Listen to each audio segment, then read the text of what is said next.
Bonjour et bienvenue sur Que dit la Bible, l'émission hebdo du blog Le Bon Combat, et nous avons cette semaine la lourde tâche d'aborder la question de la littérature apocryphe. La semaine dernière, nous parlions du canon, nous parlions de la formation du canon, et j'avais avancé l'argument finalement que le canon chrétien est le résultat d'un consensus historique dans la reconnaissance des livres dits canonique, et la thèse que je défends en fait, c'est que le canon protestant est celui qui fait le plus consensus.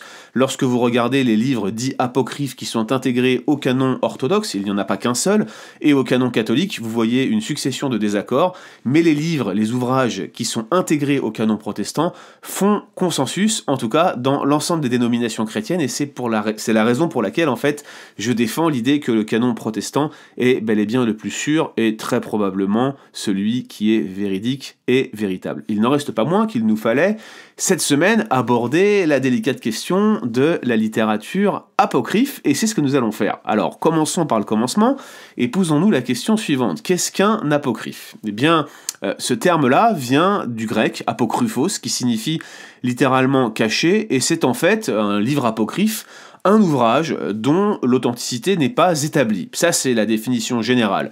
Si on en revient au domaine des études bibliques, il s'agit en fait d'un écrit qui est non reconnu, non canonique, et bien sûr, dès lors, se pose la question de la relation de ces livres au canon. C'est la raison pour laquelle j'ai commencé la semaine dernière par un épisode sur la formation du canon, car ces livres-là, ceux dont on va discuter aujourd'hui, finalement, ce sont ceux sur lesquels il y a le plus de débats, mais ce sont ceux qui font le moins consensus, comme je le disais tout à l'heure. Alors bien sûr, il y a la question de la formation du canon, mais il y a aussi l'idée que cette littérature apocryphe, elle n'est pas homogène, elle n'est pas unifiée. Vous avez des apocryphes de l'Ancien Testament, comme vous avez des apocryphes du Nouveau Testament. Alors là encore, on est dans un format podcast, vidéocast, c'est un peu compliqué de faire un espèce de survol complet de tout ce qui existe en matière de littérature apocryphe, c'est foisonnant, aussi bien dans l'Ancien que dans le Nouveau Testament.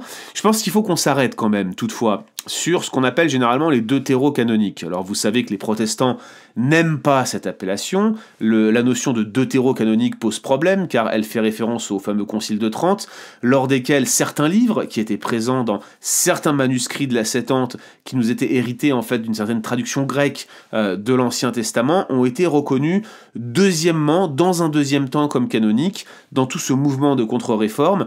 On défendait à l'époque du côté catholique l'idée que ces livres avaient toujours été reconnus canoniques, ce que les protestants nient. Donc les catholiques les appellent deutérocanoniques, c'est-à-dire canoniques dans un deuxième temps. Les protestants continuent à les appeler apocryphes. Cette série de livres dans lesquels on retrouve Tobit, qu'on retrouve la sagesse de Salomon, on retrouve Judith, les additions grecques au livre de Daniel, toutes ces choses-là, et j'en passe certaines sections, sont généralement l'objet d'un vif débat entre catholiques et protestants, mais nous notons que tous ces livres ne sont pas reconnus par les églises orthodoxes, et que les églises orthodoxes intègrent aussi des livres, comme celui des Jubilés, qui n'est pas reconnu non plus par l'église catholique. Donc on voit bien que le problème du consensus reste entier. Je maintiens ma thèse, le canon protestant est le plus fiable, car c'est le seul qui fait absolument entièrement consensus. Alors, ça ne se limite pas à ça, les apocryphes de l'Ancien Testament.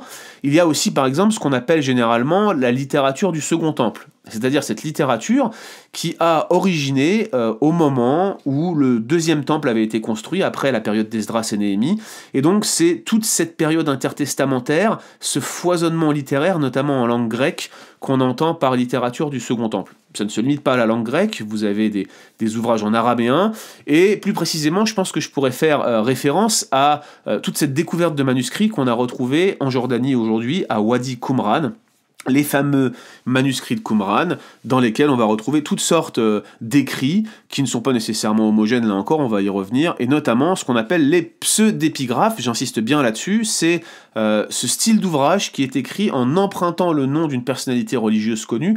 Par exemple, vous avez le testament des 12 patriarches, les 12 fils de Jacob, qui auraient écrit un testament ou un écrit dans lequel ils se livrent à toutes sortes de spéculations, souvent apocalyptiques, et dans lesquelles ils annoncent certaines vérités qui auraient été cachées dans l'Ancien Testament.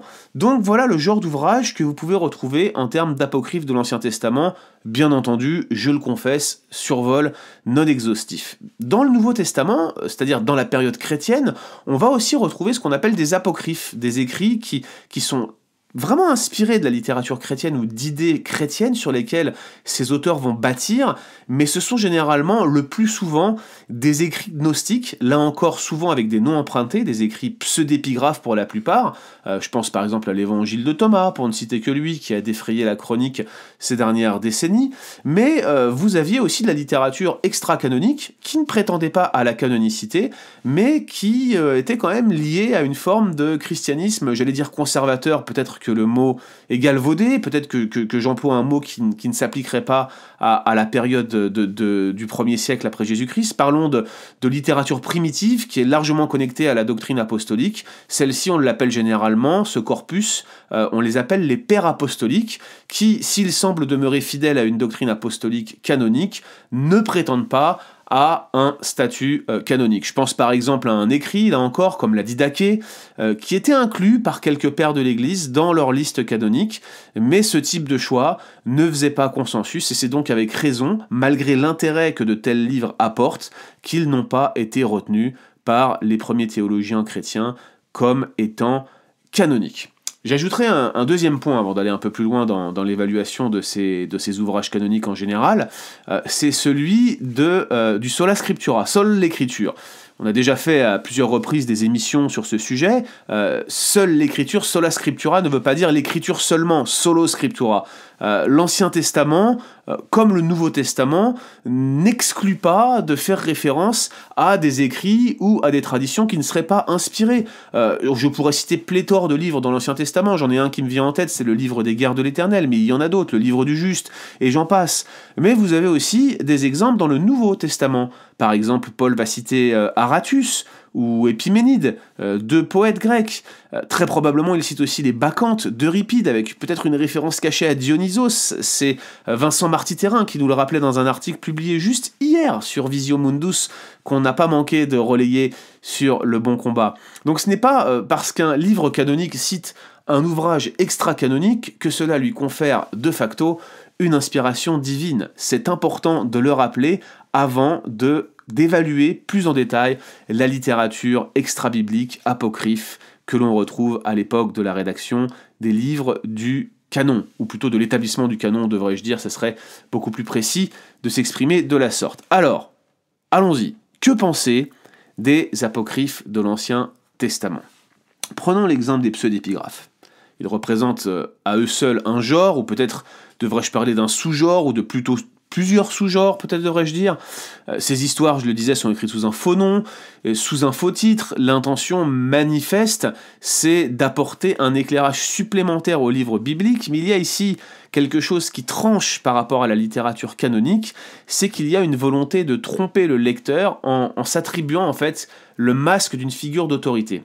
L'un des grands débats en fait entre chrétiens un peu plus critiques et ceux qui sont davantage évangéliques, c'est de savoir si certains ouvrages qui sont contenus dans l'Ancien Testament seraient eux-mêmes des ouvrages pseudépigraphes. Par exemple, le débat se pose pour l'Ecclésiaste.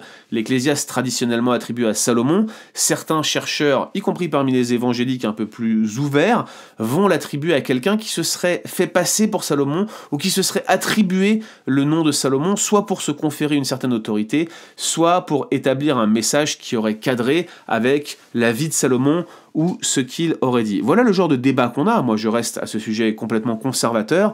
Je maintiens que l'Ecclésiaste a été écrit par Salomon, mais je note que dans la littérature pseudépigraphe, les allusions qui y sont faites sont souvent d'une prétention à l'autorité qu'on ne retrouve pas dans des livres comme l'Ecclésiaste. Et ça tranche avec la littérature canonique de l'Ancien Testament. Alors là encore, on pourrait parler de la tradition qu'on a retrouvée à Qumran, mais ce n'est pas une tradition, c'est une kyrielle de tradition. Il n'y a pas de tradition littéraire uniforme à Qumran. À vrai dire, la communauté de Qumran, qui est souvent associée aux fameux Esséniens, eh bien, rien n'est sûr. Elle fait encore aujourd'hui l'objet de bien des débats parmi les spécialistes. Et je vais vous dire, très franchement, les spéculations apocalyptiques d'ouvrages comme un Enoch ou les Jubilés, qui ne sont d'ailleurs probablement pas des compositions unifiées, je n'y crois pas un seul instant, à mon avis, ce sont des textes qui ont été regroupés ensemble, qui ont été agglomérés, mais qui ne sont pas le fruit d'un seul auteur. Eh bien, ces ouvrages, en fait, s'accordent difficilement avec l'unité doctrinale de la littérature canonique. C'est avec raison, de mon point de vue, qu'ils n'ont pas fait consensus parmi les premiers théologiens chrétiens. Les deutérocanoniques, les fameux deutérocanoniques ne font pas exception. Moi, j'affirme et je maintiens qu'ils n'ont jamais fait partie d'un canon de la Septante, et d'ailleurs, plusieurs arguments contre leur inspiration plénière, contre leur inhérence, pourraient être objectés. J'en mentionne un, par exemple. À la fin de 2 Maccabées, on retrouve cette notice qui est particulièrement étonnante. Je vous la lis. L'auteur termine sa composition de la sorte. Il dit « Je finirai également mon ouvrage ici même ». Et regardez bien ce qu'il dit. « Si la composition en est bonne et réussie, c'est aussi ce que j'ai voulu. A-t-elle peu de valeur et ne dépasse-t-elle pas la médiocrité ? Eh bien, c'est tout ce que j'ai pu faire, nous dit-il. Comme il est nuisible de boire seulement du vin ou seulement de l'eau, tandis que le vin mêlé à l'eau est agréable et produit une délicieuse jouissance, de même, c'est l'art de disposer le récit qui charme l'entendement qui lise le livre, c'est donc ici que j'y mettrai fin. » Lorsqu'un auteur affirme que la composition serait empreinte de médiocrité et que c'est tout ce qu'il a pu faire, on voit mal comment lui-même pouvait voir ses paroles comme étant frappées du sceau de l'inspiration de Dieu et les croire comme étant inhérentes. On voit bien qu'il retrace un récit des événements qui est particulièrement utile pour comprendre ce qui s'est passé durant la période dite intertestamentaire, mais en aucun cas nous ne devrions accorder à 2 Maccabées le statut de livre canonique ou deutérocanonique comme le font nos amis catholiques. À mon sens, il y a ici un vrai sujet, on pourrait le creuser davantage, mais vous savez que dans le deuxième livre des Maccabées et dans le premier, on a un certain nombre de doctrines qui sont rejetées par les protestants et acceptées par les catholiques, comme la fameuse prière pour les morts, qui ne se défend pas dans le reste de la littérature dite canonique. Donc par conséquent, il me semble qu'il y a ici un vrai sujet à creuser, qui marque une distinction entre catholiques et protestants. C'est d'ailleurs un sujet qui a été l'objet de vives tensions. Il faudrait l'aborder peut-être avec plus de sérénité, mais dans tous les cas, on voit bien qu'il y a ici un véritable problème quand cette littérature extra-canonique, extra-biblique, si je puis me permettre, vient accréditer la thèse qu'il y aurait la possibilité de prier pour les morts, là où des passages entiers, y compris Isaïe 9 par exemple, rejettent formellement cette idée. Alors, une fois qu'on a abordé les apocryphes de l'Ancien Testament, il nous faut nous tourner maintenant vers les apocryphes du Nouveau Testament. Eh bien, ces apocryphes du Nouveau Testament, dès le départ, ils sont rejetés par les églises chrétiennes, sauf quelques exceptions notables. Je vous parlais tout à l'heure de la Didaché, il y en a d'autres. Ce sont des écrits à tendance gnostique, je le disais aussi, et l'enseignement de ces écrits tranche vraiment radicalement avec la littérature canonique quand il ne s'y oppose pas tout bonnement. Nombre de ces ouvrages font preuve d'anachronisme grossier, de généralités géographiques qui sont peu engageantes, ils confondent les personnages des évangiles, ils ne citent pas la bonne source, bref, j'en passe. On voit bien qu'il y a ici quelque chose qui rentre en complète opposition avec les descriptions précises, oculaire, en tout cas caractéristique d'un témoignage oculaire des évangiles, ou même de témoins comme Paul qui sont arrivés après mais qui ont vu l'expansion du christianisme dès les débuts. On sent bien qu'il y a une divergence totale, non seulement doctrinale mais également narrative et descriptive. Et je dirais que les travaux de Bauckham ou de Peter Williams sur la géographie, sur l'onomastie, sur la nature des miracles nous donnent des indices supplémentaires sur le fait que les récits des évangiles étaient le fruit de témoignages oculaires comme ils le prétendent lorsqu'on les lit attentivement. Je citerai aussi ce que dit Pierre des écrits de Paul dans 2 Pierre 3. Il leur dit « Croyez que la patience de notre Seigneur est votre salut ». C'est ce qu'il dit à ses lecteurs. Et puis il parle de notre bien-aimé frère Paul qui rappelle ces choses dans toutes ses lettres, dont certains tordent le sens, parce qu'elle contient des passages difficiles, donc ils tordent le sens des lettres de Paul, comme ils le font aussi, dit-il, des autres écritures hétérosgraphées. Il est en train de comparer la littérature paulinienne à la littérature de l'Ancien Testament. Il leur confère la même autorité. À l'intérieur même du canon, vous retrouvez un apôtre, Pierre, qui reconnaît l'inspiration des écrits de Paul, mais il ne le fait pas de cette littérature gnostique qui circulait de son temps. J'ajouterais, on pourrait en parler là encore longtemps, qu'il n'a pas fallu attendre la fin de la période apostolique pour voir émerger de tels penseurs gnostiques, ou même probablement de la littérature gnostique. Je le rajoute, encore une fois, je l'ai déjà mentionné dans ces podcasts, la première lettre de Jean a été écrite en réaction à une doctrine profondément docète qui niait l'incarnation en chair de Jésus-Christ. Peut-être était-ce Cérinthe, ce fameux hérétique gnostique dont il est question dans les écrits des premiers disciples de Jean, puisqu'il est mentionné explicitement. Il ne l'est pas dans la première épître de Jean, mais il semble bien que ce Cérinthe était la personne contre laquelle Jean écrivait, en écrivant notamment sa première épître. Alors, devant toutes ces données, qui ne sont que du domaine du survol, comme je le disais, comment est-ce que l'on peut réellement être sûr que finalement il y a un distinguo clair entre la littérature canonique et ce que j'appelle personnellement la littérature extra-canonique, en dehors du canon? Eh bien, je crois que le meilleur test, c'est un test de longue haleine, mais il consiste à regarder comment la littérature canonique fait allusion à la littérature non canonique. Car elle le fait. On entend parfois l'argument que les livres deutérocanoniques, c'est-à-dire ces apocryphes des Bibles catholiques, ne seraient pas mentionnés, ne serait-ce qu'une seule fois, dans le Nouveau Testament. Ce n'est pas exact, même si les allusions sont débattues et ne sont pas aussi marquées qu'on le voudrait.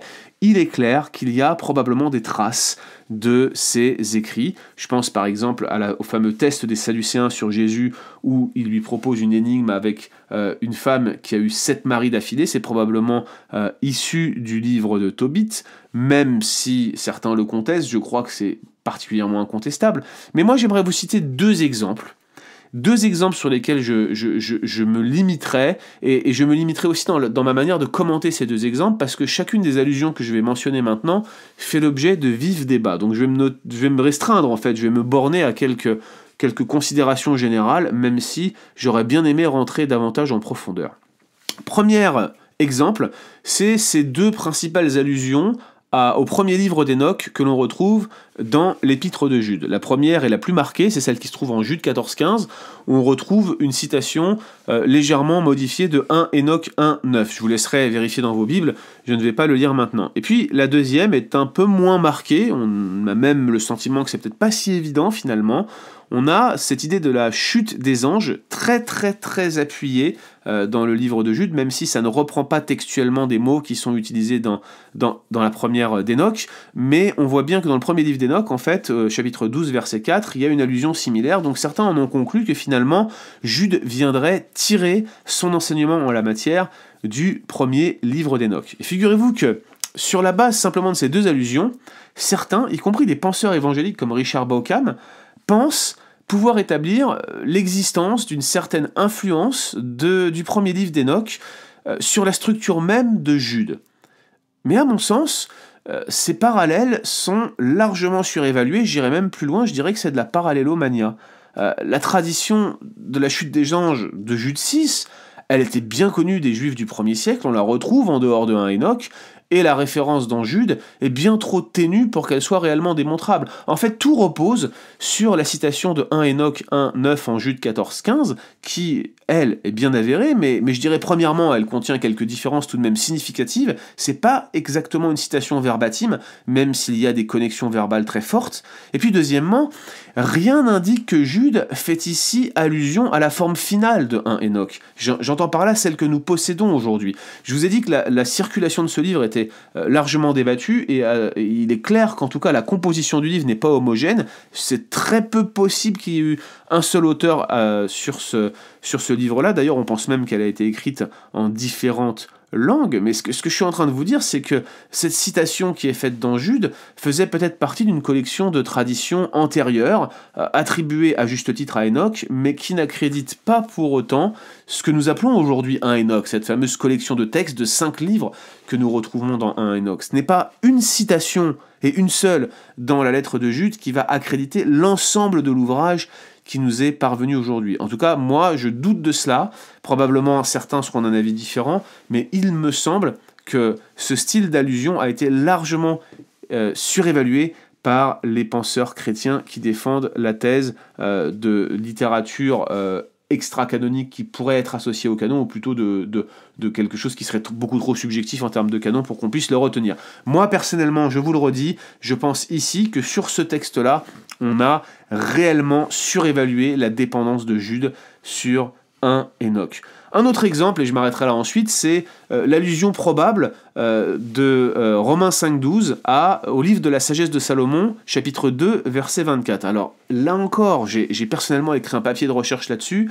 Cette connexion textuelle, je peux vous le dire, elle est extrêmement débattue, d'autant que le texte de sagesse de 24 est particulièrement ardu. Alors je vais vous le lire ce texte et je vais vous le laisser comparer dans une traduction qui me paraît correcte, sagesse 2, 23 à 25, voilà ce que dit le texte. Dieu a créé l'homme pour l'immortalité et il l'a fait à l'image de sa propre nature. C'est par l'envie du diable que la mort est venue dans le monde, ils en feront l'expérience ceux qui lui appartiennent. Maintenant, je vous lis Romains 5.12.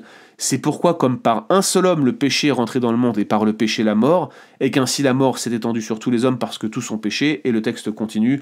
Vous le savez, c'est une longue, très longue aparté de Paul dans le chapitre 5 de l'épître aux Romains. Alors, très débattue, cette connexion potentielle, certains la nient, mais moi je pense qu'on ne peut pas la nier, elle est réellement présente ici, on a réellement une référence à l'entrée de la mort dans le monde, les termes grecs sont quasiment identiques, ça me paraît être je pense qu'on est en présence en réalité d'un marqueur textuel qui nous montre que Paul faisait clairement allusion au livre de la sagesse, mais j'estime qu'ici, il vient corriger la mauvaise compréhension de l'entrée de la mort dans le monde. Peut-être est-ce même une mauvaise compréhension, une mauvaise lecture de Genèse 3 que commet l'auteur de la sagesse et que Paul veut venir ici rectifier. Car ce n'est pas par le diable que la mort rentre dans le monde, c'est par la désobéissance du premier homme. C'est sur lui et sur lui seul que la responsabilité repose, en tout cas dans les écrits canoniques, dans les écrits pauliniens du Nouveau Testament. Alors, qu'est-ce que je suis en train de dire ? Eh bien, je suis en train de dire que ces deux exemples nous montrent que les auteurs du Nouveau Testament n'accordent pas la même autorité aux livres apocryphes qu'aux livres canoniques, même quand il s'agit de ces fameux deutéro-canoniques. En conséquence, outre l'argument du consensus que je développais dans l'épisode précédent, nous notons donc ici que les auteurs même du Nouveau Testament savaient faire une distinction entre écriture inspirée et inhérente et littérature extra-biblique. C'est donc avec raison que les penseurs chrétiens ont cherché un consensus dans l'établissement des livres dits apostoliques, et ce consensus n'a fait l'objet d'aucun débat, sauf pour quelques minorités de livres qui finalement ont été reconnus assez rapidement. Et nous voyons bien qu'aujourd'hui, c'est bien ces livres qui font consensus sur lesquels notre attention doit primer, ces livres canoniques qui sont reconnus par tous, et par conséquent, à mon sens, c'est bien le canon protestant qui demeure le plus sûr